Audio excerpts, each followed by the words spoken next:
복음의 가족 여러분 그동안 또 평안하셨습니까? 이제 어느덧 날씨가 많이 쌀쌀해졌고 이제 겨울의 초입으로 들어가는 그런 느낌을 받습니다. 환절기 기간에 몸 건강 유의하시기를 바랍니다. 오늘 저는 하늘을 향하는 자들의 노래라고 하는 제목으로 말씀을 드리겠습니다. 여러분, 세상 살기가 그렇게 만만치 않은 것 같습니다. 정말로 이스라엘 백성들이 광야 생활을 하는 것을 오늘 우리의 그리스도인들의 인생살이와 빗대어 설명을 하곤 하는데 정말로 우리의 삶이 광야 생활을 하는 것 같다라고 하는 생각이 듭니다.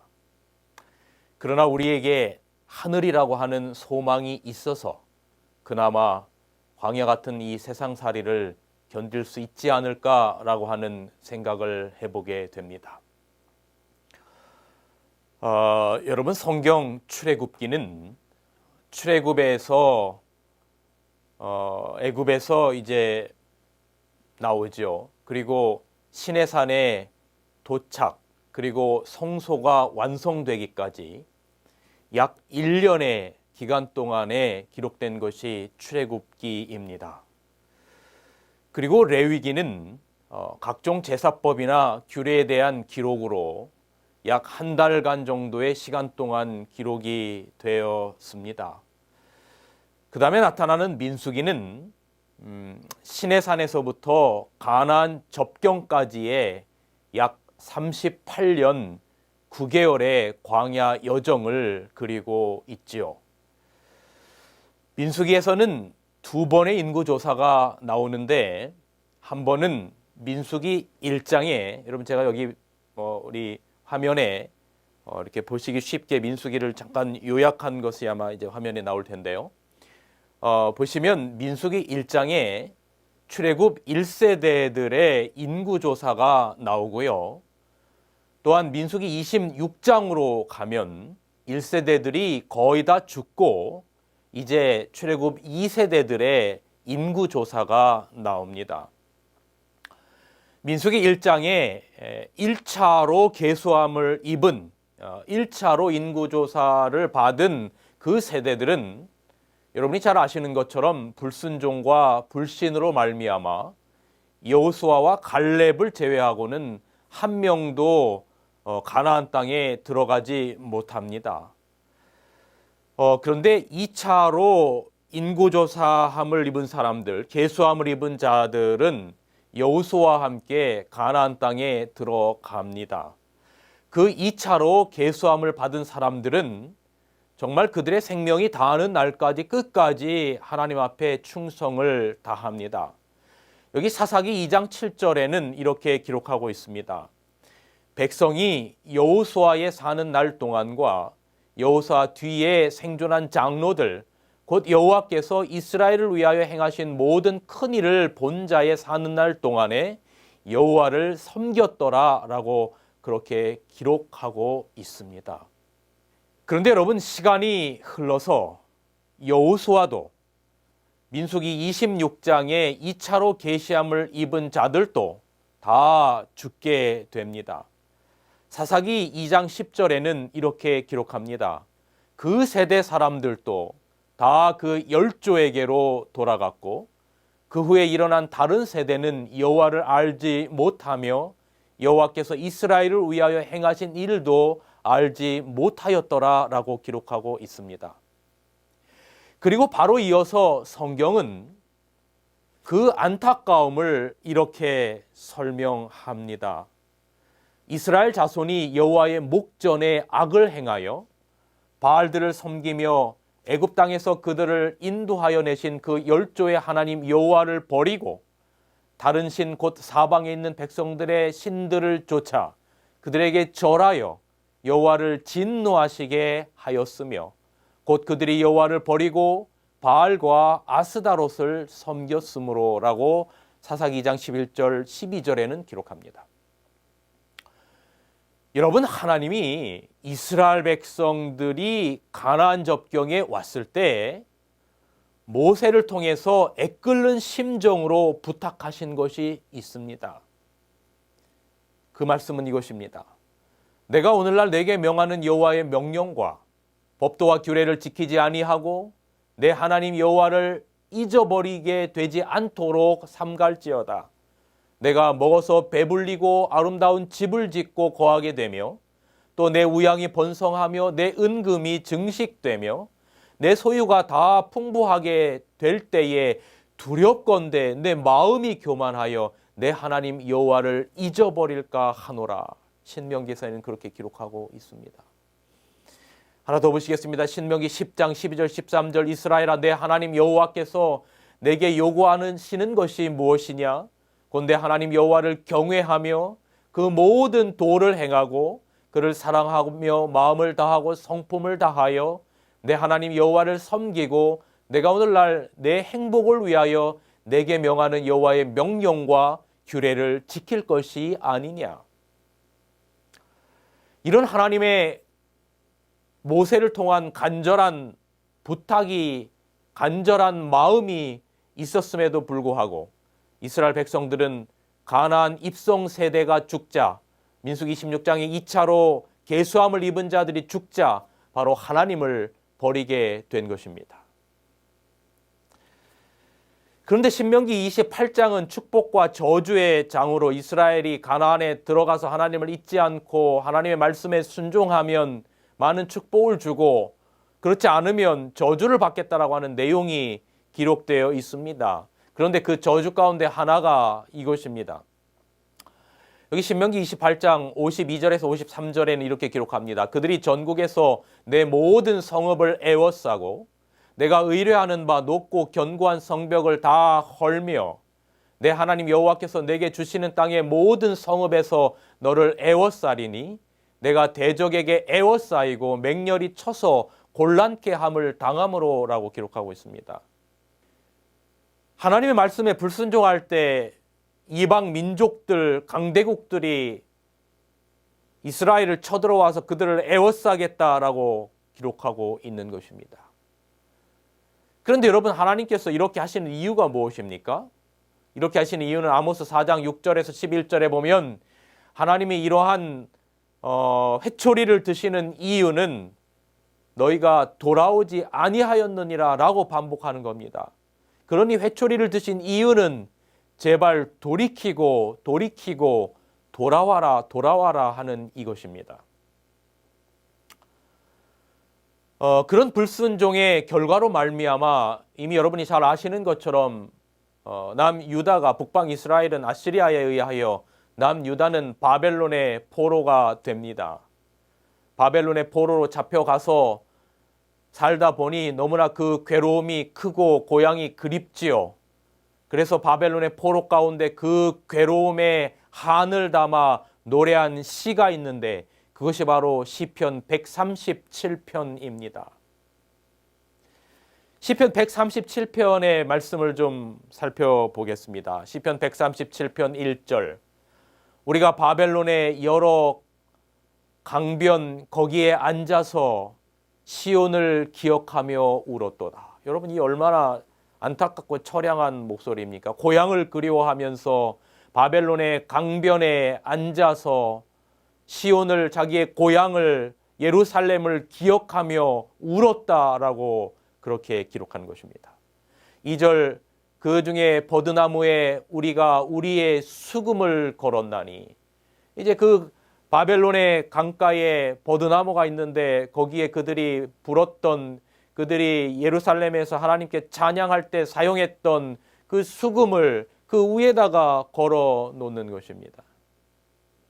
3절 이는 우리를 사로잡은 자가 거기서 우리에게 노래를 청하며 우리를 황폐하게 한 자가 기쁨을 청하고 자기들을 위하여 시온의 노래 중 하나를 노래하라 함이로다.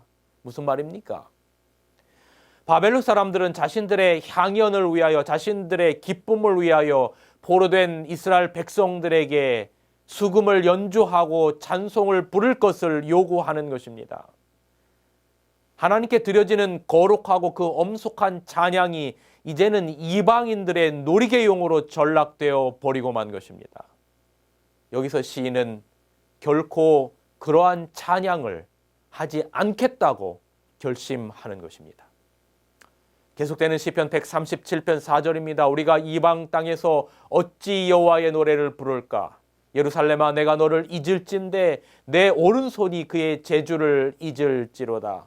내 예루살렘을 기억하지 아니하거나 내가 가장 즐거워하는 것보다 더 즐거워하지 아니할진대 내 혀가 내 입천장에 붙을지로다. 무슨 말입니까? 이것은 하나님을 기억하지 않고 이방인을 즐겁게 해주기 위하여 노래를 하거나 만약에 수금을 연주하고 악기를 연주한다면 자신들이 저주를 받게 될 것이라고 하는 그런 의미를 가지고 있죠. 결단코 그렇게 하지 않을 것이라고 하는 고백인 것입니다. 7절에 여호와여 예루살렘이 멸망하던 나를 기억하시고 에돔 자손을 치소서. 그들의 말이 헐어버리라 헐어버리라 그 기초까지 헐어버리라 하였나이다. 멸망할 딸 바벨론아, 내가 우리에게 행한 대로 내게 갚는 자가 복이 있으리로다. 여러분, 우리나라가 일제치하에서 고통을 노래한 것과 같은 그 한과 서름이 담겨져 있는 것이 방금 전에 읽어드린 시편 137편이라고 생각합니다. 1919년 3월 1일 독립운동 이후 뜻있는 독립운동가들은 일제의 검거를 피해서 해외로 망명하든가 하면서 깊은 산중에 몸을 숨겨야 했습니다. 그 당시 애국지사들과 억압받던 백성들이 말할 수 없는 고생과 한숨 속에서 정말로 독립을 염원하고 또 조국 광산을 그리면서 불렀던, 망국의 한을 불렀던 노래가 바로 울밑에선 봉선화라고 하는 노래입니다. 여러분 잘 아시는 노래이지요. 가사가 이렇습니다. 울밑에선 봉선화야 내 모양이 처량하다. 길고 긴 날 여름철에 아름답게 꽃필 적에 어여쁘신 아가씨들 너를 반겨 놀았도다. 여기 봉선화를 우리 나라를 잃어버린 우리 민족으로 본 거죠. 한때는 어여쁜 아가씨들과 즐거운 시간을 보냈던 그 봉선화가 이제는 나라를 잃어버리고 처량한 모습을 그린 것으로 그렇게 비유하며 은유하며 노래를 부르고 있습니다. 2절 어언간에 여름 가고 가을바람 솔솔 불어 아름다운 꽃송이를 모질게도 침노하니 낙화로다 늙어졌다. 내 모양이 처량하다. 아무리 아름다운 봉선화도 가을에 오면 처량이 떨어지듯이 지금 우리 민족이 일제의 침노로 떨어지고 처량해졌다라고 노래하는 것입니다. 북풍한설 찬바람에 내 형체가 없어져도 평화로운 꿈을 꾸는 너의 혼은 예 있으니 화창스런 봄바람에 회생키를 바라노라.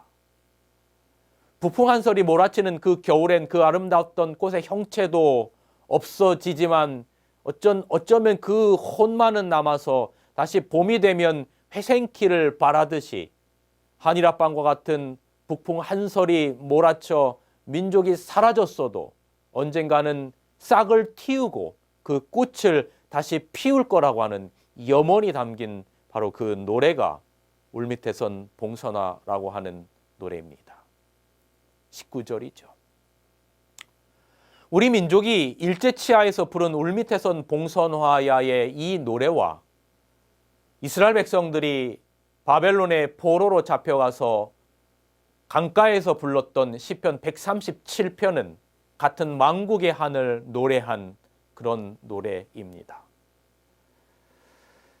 여러분, 그러다가 우리나라가 1945년 8월 15일 광복이 되었을 때 그 기쁨이 얼마나 컸습니까? 이스라엘도 바벨론 포로 70년이 지나고 고국으로 귀환할 때의 그 기쁨을 노래한 그 기쁨이 얼마나 컸는지 그 기쁨을 시편 126편에는 바로 포로의 해방의 기쁨을 기록하고 있습니다. 시편 126편 해방의 노래, 기쁨의 노래를 한번 들어보겠습니다. 시편 126편 1절. 여호와께서 시온의 포로를 돌려보내실 때에 우리는 꿈꾸는 것 같았도다. 그때는 우리의 입에는 웃음이 가득하고 우리의 혀에는 찬양이 찼었도다.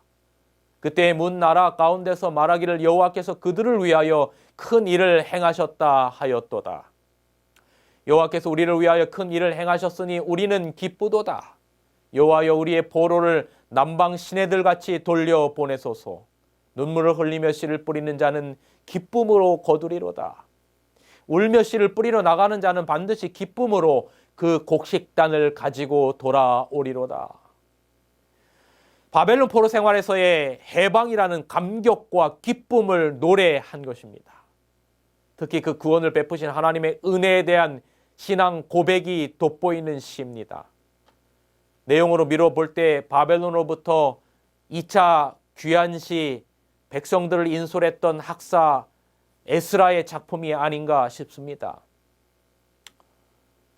자, 그럼 이때의 감격이 얼마나 컸는지 우리 그 말씀을 좀 다시 한번 그 시편의 감격을 다시 한번 좀 살펴보겠습니다. 여호와께서 시온의 포로를 돌려보내실 때 우리는 꿈꾸는 것 같았다라고 표현하고 있습니다. 우리 민족이 과거 36년 동안 일제치하에서 살다가 광복을 맞았을 때도 아마 이런 감격과 환희를 느꼈을 것입니다. 제가 사진을 여러분 여기 화면에서 보시면 이 기쁨, 흑백 사진, 오래된 사진이지만 이 사진 가운데 그 기쁨이 어떠했을지를 우리가 미루어 짐작해 볼 수 있습니다. 징용으로 혹은 독립투사로 혹은 광복군으로 혹은 멀리 피난을 떠났다가 고향으로 다시 돌아왔을 때 그 기쁨은 그야말로 꿈인지 생신지 모를 만큼의 감격 그 자체였을 것입니다. 그 감격이 바벨론의 포로로부터 해방되었을 때 있었던 것이죠. 꿈꾸는 것 같았던 그 기쁨이 있는 것입니다. 그 다음에 또 뭐라고 2절에 표현하고 있습니까? 그때에 우리의 입에는 웃음이 가득하고 우리의 혀에는 찬양이 찼었다라고 기록하고 있습니다. 웃음이 가득하고 찬양이 가득한 그런 기쁨이 있었던 거죠. 우리도 36년간의 식민지에서 해방되고서 목이 터져라 대한민국 만세를 부르며 그죠? 서로 부둥켜 안고 목 놓아 울었다고 하는데 과거 유다는 70년간의 포로 생활에서 놓여놨으니 그 기쁨이 오죽했겠습니까? 5절입니다. 눈물을 흘리며 씨를 뿌리는 자는 기쁨으로 거두리로다. 시인은 여기서 눈물과 기쁨과 씨 뿌림과 거둠을 대비시키고 있습니다. 그렇습니다. 눈물 없는 기쁨은 없고 뿌림 없는 거둠은 없는 것입니다. 이는 오늘의 해방의 기쁨이 우연이 아니라 그들 나름의 눈물의 씨 뿌림이 있었다라고 하는 고백입니다.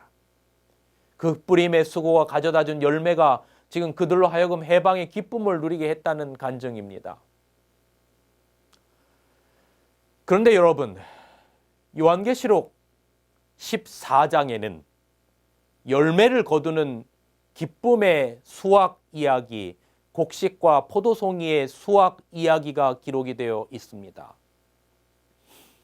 요한계시록 14장 14절 또 내가 보니 흰 구름이 있고 구름 위에 인자와 같은 이가 앉으셨는데 그 머리에는 금 면류관이 있고 그 손에는 예리한 낫을 가졌더라. 또 다른 천사가 성전으로부터 나와 구름 위에 앉은 이를 향하여 큰 음성으로 외쳐 이르되 당신의 낫을 휘둘러 거두소서. 땅의 곡식이 다 먹어 거둘 때가 다 익어 거둘 때가 이르렀음이다 하니 구름 위에 앉으신 이가 낫을 땅에 휘두르매 땅의 곡식이 거두어지니라. 농부가 여러분 낫을 휘둘러서 잘 익은 열매를 거둘 때 추수의 기쁨이 어떠하겠습니까? 18절에 낫을 휘둘러 땅에 포도송이를 거두라 했는데 여러분 농사를 짓는 분들이 정말로 그 여름 내내 여름뿐만 아니죠. 봄서부터 어쩌면 그 전 수확 이후 겨울서부터 준비해서 또 그 가을에 수확할 때 그 기쁨이 놀라운 것입니다.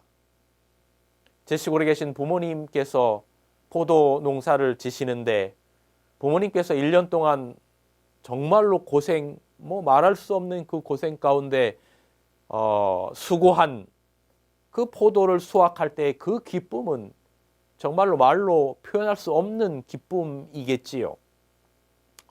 1년 내내 수고와 그 피땀이 서려 있는 그 열매를 거둘 때, 그래서 저희 어머니께서 수확한 포도를 주시면서 항상 이런 말씀을 하십니다.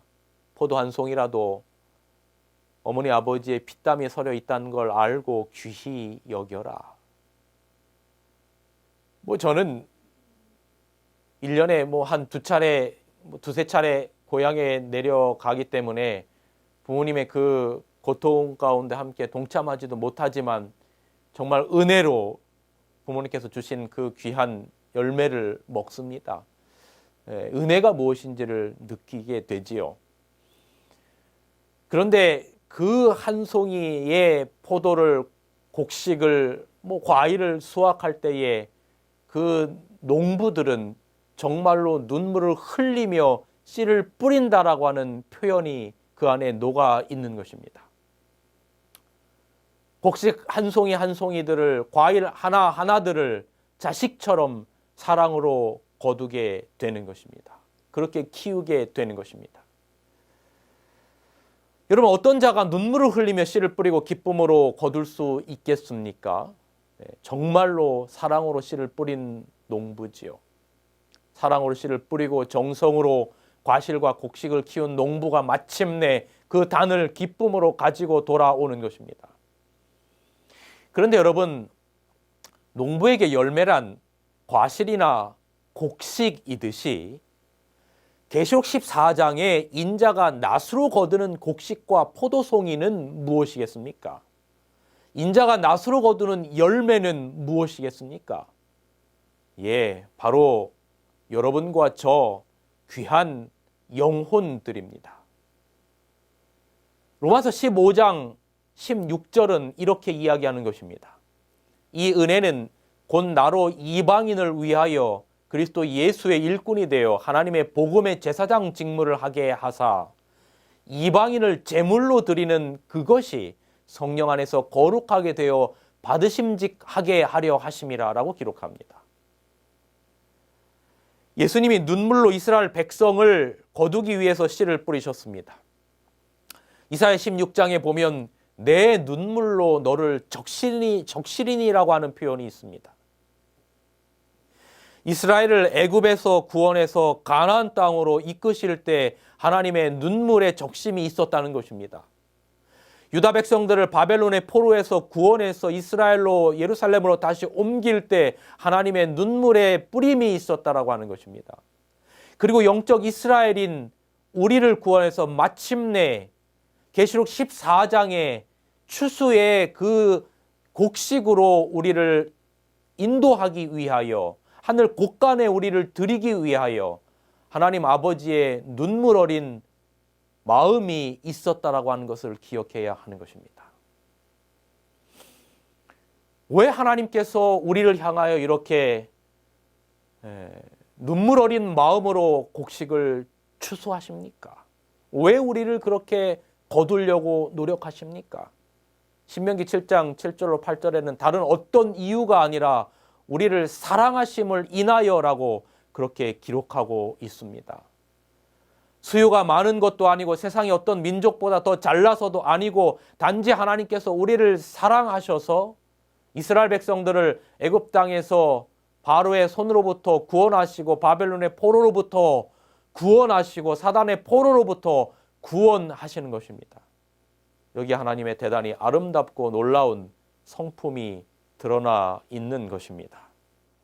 이스라엘이 광야 생활을 마치고 가나안 땅에 들어갔듯이 유다가 바벨론 포로 생활을 마치고 예루살렘으로 돌아갔듯이 마침내 우리는 이 힘겹고 어려운 광야 생활을 마치고 하늘 가나안 땅에 들어갈 것입니다.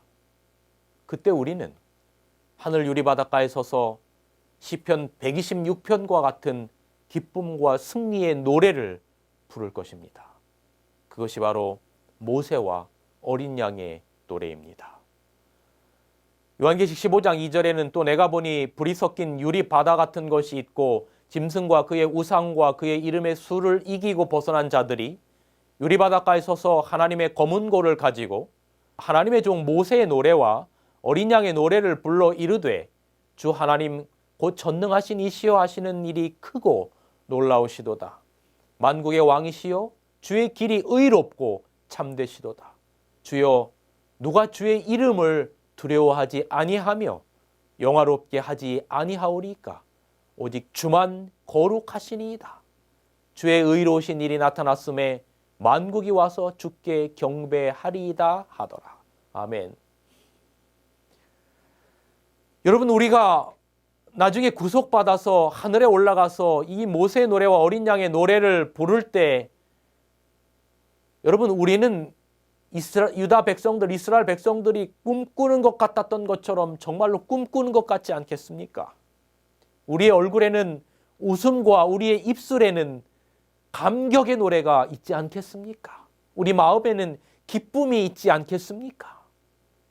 그러니 여러분, 힘겨운 광야와 같은 우리네 인생, 바벨론 포로와 같은 슬픔과 절망이 있는 우리네 인생 가운데 우리가 그리스도로 말미암아 이 승리의 노래를 부르면서 힘차게 살아갑시다.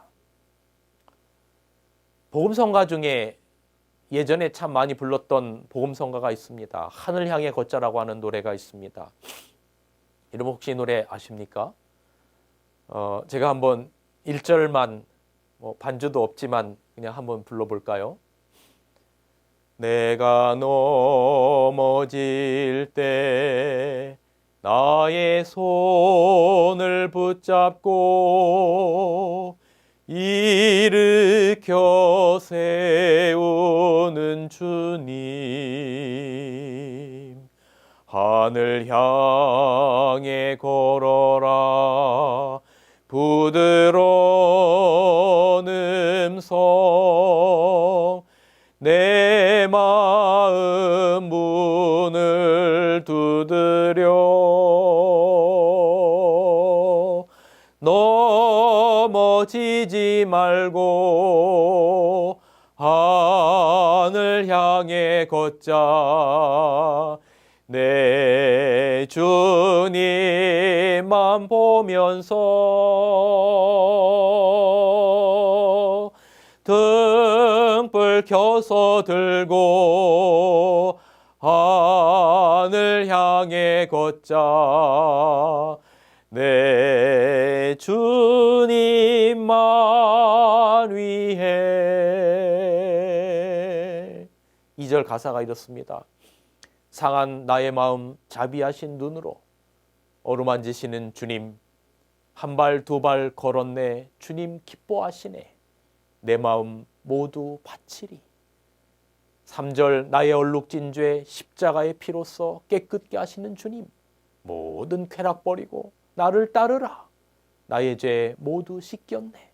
넘어지지 말고 하늘 향해 걷자. 내 주님만 보면서. 여러분, 이 승리의 찬양을 마음에 두고 모세와 어린 양의 노래를 하늘 가나안 땅에서 부를 때까지 우리가 십자가를 의지하며 전진하고 나아갑시다. 여러분, 저는 이제 말씀을 줄이면서 잠시 서두의 이야기로 되돌아가 볼까 합니다. 다시 이 도표를 보시면 민수기 1장에 1차로 계수함을 입은 출애굽 1세대들은 광야에서 다 죽었습니다. 여호수아와 갈렙을 제외하고 말이죠. 그런데 민수기 26장에서 2차로 계수함을 입은 자들은 전부 다 가나안 땅에 들어갔습니다. 그것은 여러분, 성경에 대단히 중요한 표상입니다. 민수기 1장에 첫째로 계수함을 입은 자들은 원래 첫째 아담에 계수되었던 사람들이었습니다. 아담의 씨, 남자의 후손들이었습니다. 그렇게 표상하는 것으로 우리가 볼 수 있습니다. 그러나 이제는 우리는 둘째 아담이신 예수님에 의하여 계수된 사람입니다. 다시 말하면 민수기 26장에 2차로 계수함을 입은 사람들인 것입니다. 그러므로 아담의 씨, 남자의 씨에 의해서는 다 광야에서 죽은 것처럼 우리는 소망이 없이 죽을 수밖에 없지만 2차로 계수함을 입은 사람들, 바로 여인의 후손의 씨, 예수님의 보혈 안에 있는, 그래서 계수함을 입은 자들은 전부 다 그리스도의 은혜로 구원받을 수 있음을 나타내는 것입니다. 여기 고린도전서 15장 19절서부터의 말씀을 보겠습니다. 만일 그리스도 안에서 우리가 바라는 것이 다만 이 세상의 삶뿐이면 모든 사람 가운데 우리가 더욱 불쌍한 자이라. 그러나 이제 그리스도께서 죽은 자 가운데서 다시 살아나사 잠자는 자들의 첫 열매가 되셨도다. 사망이 한 사람, 첫 번째 아담으로부터 말미암았으니, 다시 말하면 민수기의 말씀과 연결을 시키면 사망이 한 사람 첫 아담으로 말미암았다라고 하는 얘기는 민수기 1장의 1차로 계수함을 입은 자들을 의미하는 것이죠. 죽은 자의 부활도 한 사람 둘째 아담으로 말미암는다라고 말한 것은 바로 민수기 26장의 2차로 계수함을 입은 예수 그리스도 안에 있는 자들을 의미하는 것입니다. 아담 안에서 모든 사람이 죽은 것 같이 민수기 1장의 1차로 계수함을 입은 모든 자들이 죽은 것처럼 바로 그리스도 안에 있는 모든 사람이 삶을 얻으리라, 민수기 16장의 2차로 계수함을 입은 사람들이 구원을 얻으리라 라고 하는 그러한 것을 우리가 표상하는 것으로 이해할 수 있겠습니다. 여러분, 우리는 2차로 계수함을 입은 자들입니다. 그리스도 안에서, 예수님 안에서, 둘째 아담 안에서 영생을 얻고 그렇게 새하늘과 새 땅을 들어갈 자들입니다. 우리에게 이 땅에서의 광야 생활과 같은 고통이 있습니다. 눈물을 흘릴 때도, 속상할 때도, 답답할 때도 있습니다. 그러나 우리 안에는 예수 그리스도가 있습니다. 그래서 때로는 씨 뿌리는 고통이 있어도 희망의 노래를 부를 수 있는 것입니다. 마침내 우리 모두가 다 함께 새하늘과 새 땅에서 모세의 노래와 어린 양의 노래를 부릅시다. 죄로 말미암아 사망으로 말미암아 해방된 해방의 노래를 부릅시다. 그때에 우리의 마음에는 감격이 있고 우리의 입술에는, 우리의 얼굴에는 기쁨과 하나님을 영원히 찬양하는 찬양 소리가 있게 될 것입니다. 정말로 이 세상 살아가는 동안 우리에게 그리스도가 계심이 얼마나 감격스러운 일인지, 주님 안에서 다시금 계수함을 입은 백성이 됨을 인하여 얼마나 감사한지, 그로 인하여 하늘 가는 자들의 노래가 우리의 입술에 있음이 얼마나 감사한지 매일매일 그 은혜에 감사하며 감격하며 살아가는 여러분과 제가 되기를 간절히 바라면서 오늘 말씀을 줄이겠습니다.